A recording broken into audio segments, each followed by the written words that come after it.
ai đâu không phải chiều đi đất chỉ đặt lại ý cần làm chuồn bia trên cái chiều rau chiang in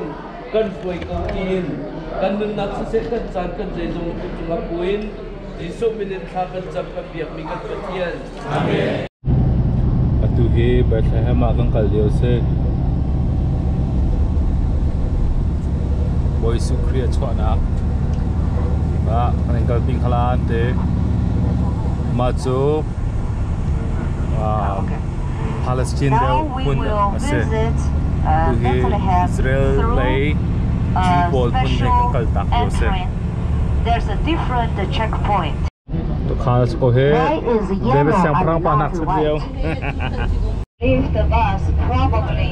half hour, okay? tu hi Bethlehem ko agal lu chuma le se Shepherd Church timia apina le macho to khal pa te ko he hello ma thaklan du sia cho phang kha se te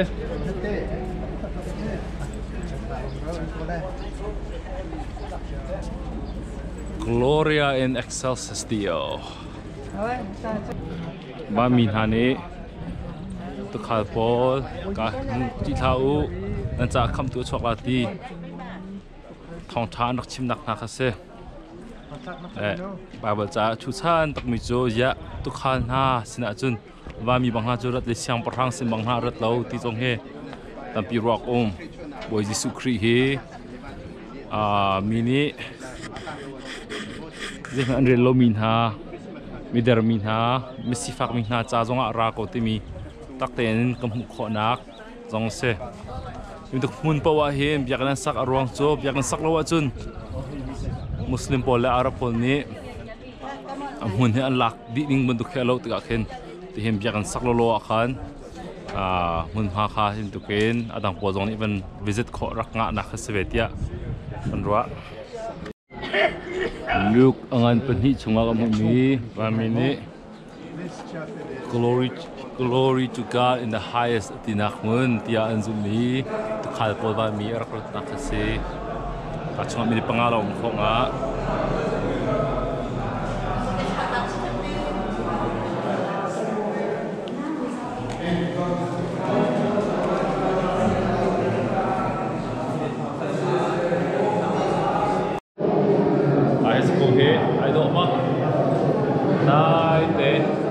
Su he si fak min ha le midar min ha mini zai man an relo min ha cha visual big ha cha kham ding ara ti he ka khya de kam ko thong tha ma sa chang thei mi po le khal po lan sport he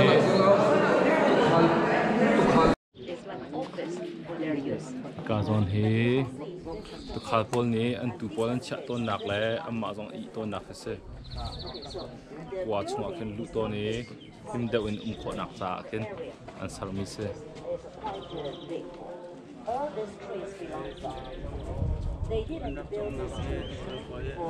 Okay, so that's why they built the church step by step. At this church, now we will visit. The most part we see, they divided the 3 parts at least. He boy su Kri chwa nak mun tia an zum nak se chu Catholic ball ne ala han un han la stick together. I'd like to show you a few pictures. Mechibri ti zong an au mechibri ti zum rang hol in se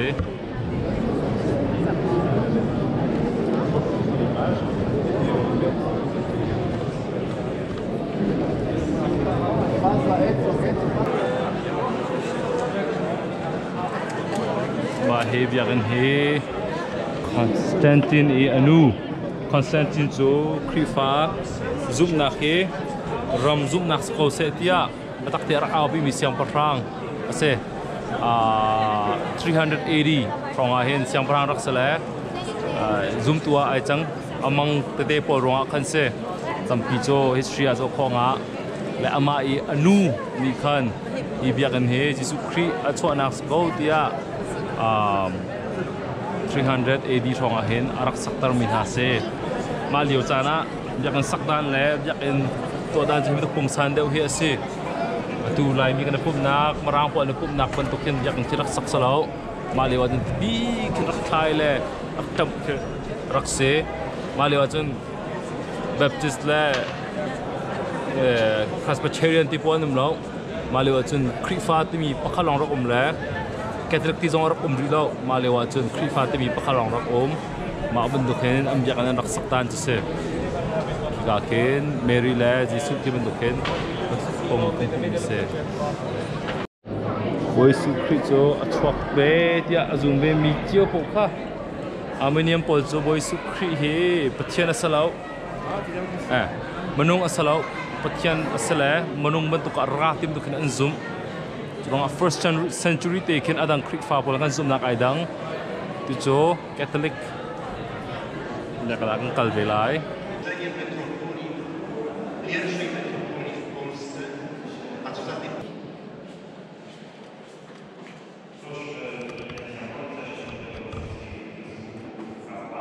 เล็กเสออดดอกเสอยากนักไอ้ดังไงมีคริฟาไอที่มีชุมงกันนำพิมพ์โปรเตสแตนต์ตัวแบปติสต์เตโปดังโพลโจการจะมุ่งมั่นในโลกอามาเริ่มในมุ่งมั่นในโลกก็จิสุชวนนักกว่าข้ากังหักลากันเตนาเตนอาสาวตุกรองกังกัลตักจุดมิวเซียม in the whole world. Palestine Inside, there's a lot of things related with the Bible. Okay. But unfortunately, today we cannot visit because we visit so early. Okay. We cannot switch so many things in one time. You have communion, you have this, you have that. So only can see the Dead Sea Scroll. The Dead Sea Scroll also is very important related to our belief. When we visit the Dead Sea Scroll Museum, I will explain something for you. Palestine area kan suak cuma sang Israel sini aku kan sang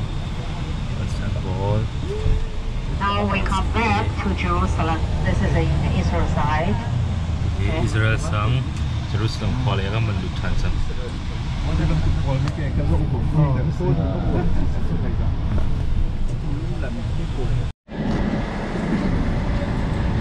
Israel Museum cuma kan lutlai kan skop he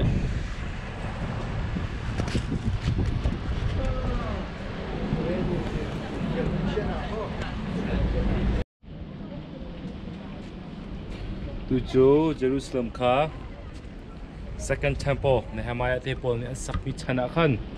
zai bentuk da arak city mi ka museum akan zaulai aram dan ka tu ke ka hen aram pungsan ka me te tin aman sakmi le ma ka hen kau pin an tua le tak tin zo khonga ka chunga hen ka media te he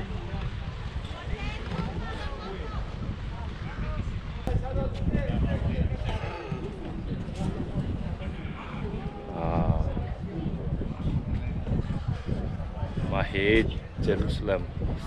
khwa jo se maro jo se la second temple anti me biakan ka vaini na kan sakmi se chung he ka zo khoi ma second temple yo chana hen mong olive apatir lo atukut yon na khasla mong olive tlangin Jerusalem khwa daban chon tika hin namu mi jo ma hai sala zo sin chun masa jam namu ding mi he tika byak an se temple se tika zo ke temple se atu hi the scroll nak menak ang kalai the scroll te mi cho bible cha liu pi bible cha nak cheu mi po kha original text kan tala cho ma po kha an se Maliwat chun kopi tu anak omlo tega menung pakni anak chial achial tu menung pau he hi bentuk jika na hin ante jika pungsam pakan sak misale hi bentuk jika na hin an ra le bawa cha chial han tong tham po hin anak khot ta masa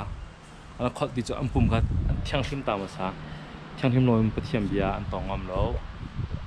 kama chiu hi te pathiam bia kan tong han kan tlai thanan te le chukon da kan na ka thiang him na kan nei ve mo ti kha avan kan tour guide ni kan challenge pa wa Thanksgiving okay kwa nak ni nak chu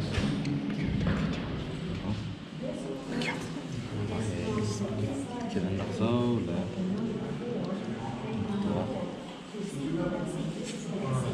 kan nak zual mi zual buat nak tiga tiga se zual po kha hinan dak chunga hinan dak tu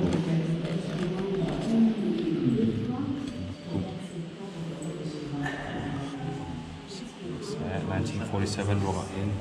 1947 round dak mu dak se zual Genesis zual ko he Bible cha la ka chu thing mi Bible cha se wow chef khat zum nak ko ne jun nang khri fa zum nak e kan da nam bian na la kan ti to mi sala kan to pen original pak an ne ko ti mi he ya ding mi ta te jong tam pi kan nei ti mi kha ko ko ka ban to se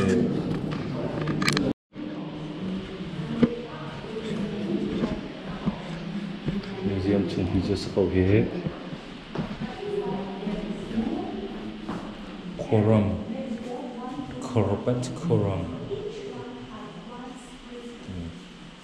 community an ropom chupol ni khan pathiam bia kha saupi in se an tele an ni nun nak jo pathiam bia copy chial naka an nak man an nun nak ya te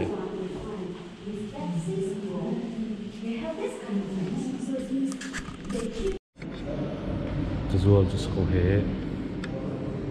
Isaiah se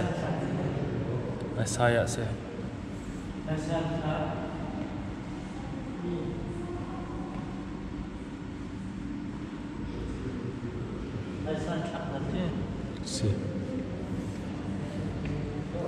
Verse the time, two groups will meet together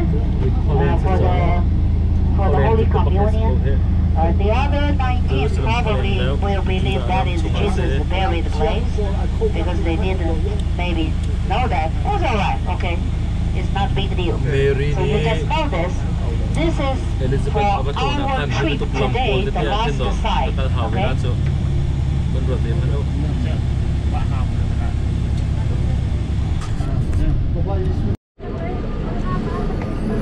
Su than chunga naphumnak timi current tomb atu kal liu se chor ga yu na kan chimmi cho ma he chum he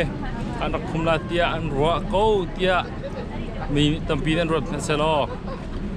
ka lai mi khri fa han jan thai mi cho ni jan moi su baranta an ta na ka britang kolkata ma pong ai mi tuah khan an rakhum nak chu sakau la je ti ok tha hi kai kan kalmi tu hi chu karan of chum ti an ko na te in a dak hun chu salo siman salo por bazan ria ai se adang dang to na ka chun hi ka zo ne atlam ting deu ti mi kha akan chim le atu chu atu a chun kan lut lai hi ka hai sakau he soma chang por bazan ria zong kan di tak te kan ai chi khlai kan te kal chuma ko he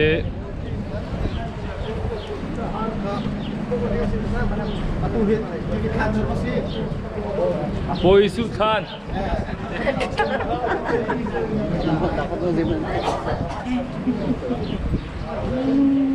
kal chuma ko he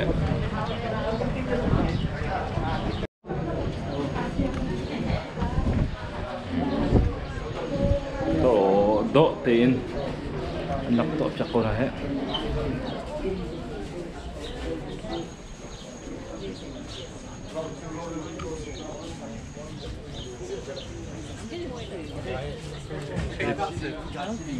ZTC pawa alan lewa letinda tham he rak singha le apung san je da rak lo Holy Communion first. da rak lo ha timi he namuna banabia tin akan sakjak mila kan to apyak mi hun se hi ka thengmang te jisu om phum a tho than ti nak chu salo sama salo jisu chana hin om phum nak la tho than nak dum he ti bin to ke sakho halo mo ti mi ha mu kam phu kho nak dinga ram pia mi se ni jan khachu ti bin to kon sanai sai lo mi busy tuk la tham sila silo jong thai kho salo na te hi ka hin chun oh ma de hi sakho tia tampi zong bolen kho nga nu pol jingka an rat boi suang pol nak 7 million chot nak na ti zong kha aban lo chin thoma chang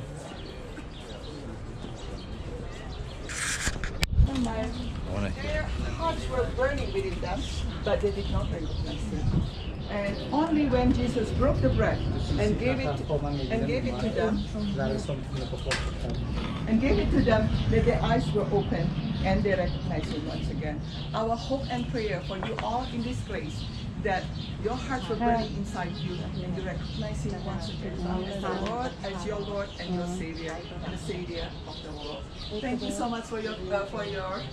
visit, and then may God bless you and watch over you. And as long as Jesus lives, will it. If I don't see you here again, I'll see you in heaven. That's the promise and the hope of every Christian. Thank you so much. God bless you. Galong tunga dung se miswal tian ba zaangfahnak di tiang kaluang akan kam tu tilang kuning azong zalin kika amat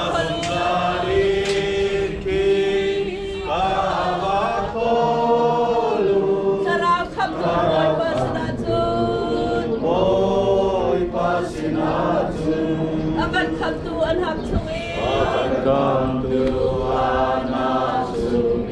kisaleti ka galong tunga zong se miswal tian kiba atilwan naka akol miyade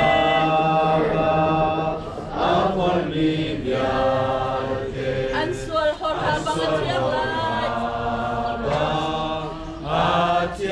lai nanswal nak biate kan kahun kalpiu rabayunan kam tuniati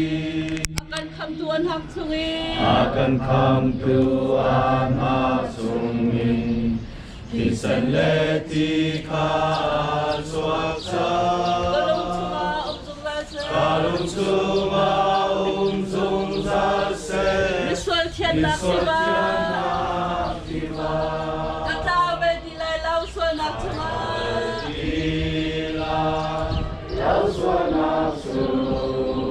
akan kam tu boy pasisu atiang bin around the foil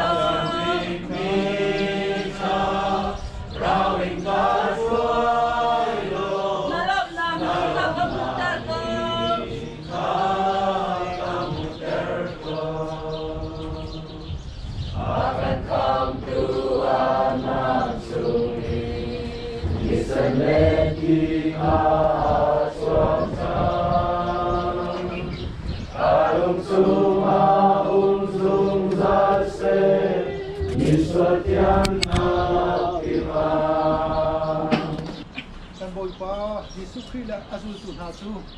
zanria an yei nuwa khan sa khungkhat an sai oli tang leya an kai dia tatiang ni akan sip kan ni zo atua kan ye buin kanambar zala pakul kani nakan salai sa chok nakin si zanria kan ni na kan doktor laia ko ki den ta sa kan ni nak na ko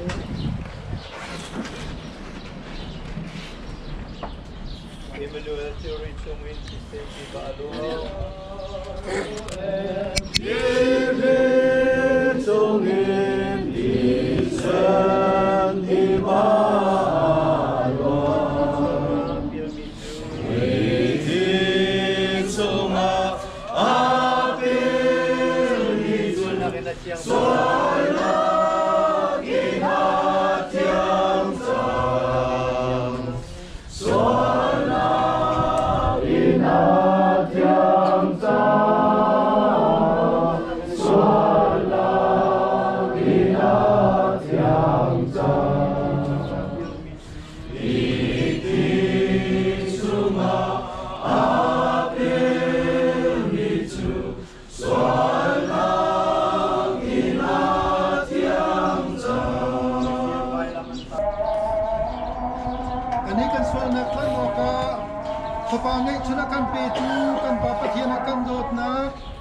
Kanikan suara klan doka afak bikmi tinak galbil balam cuma ahuai tinak atayat hautan mi kan Bawipa Yesus Kristus avele ni fatin kan naka hangam dai nak kan pe akan umpi zumzal tu thiam tharau he ihol kom nak chu ni tu dan le chana Bawipa zan dia ahom mi pathian fanu fapan ha nanti lak chunga hin atu in zong zal tiang dong ti lau in hon cham chin ko se amen tungai cho we bazan dia kampang chang la Yesus Kristus khang ko chunga an chanak ti mi yakin kampang kal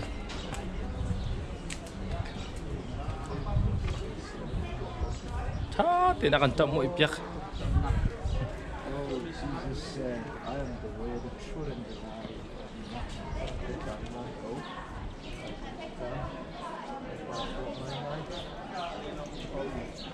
Tezong ato tok chu mga tira direction na kampya tha jon ji sum ti ole nan thai solo tia kampang ro ya te na kampya o tang te tin lu si o ki manung po nak chwa na ke ki man dukhin than chunga kin manung jo ba khum thi mi ro kha ba chia to na se than ti ka angan dukhin aqua ke ngan dukhin ro ding salo tinak ki man dukhin lung chunga khan ti ro kha chia to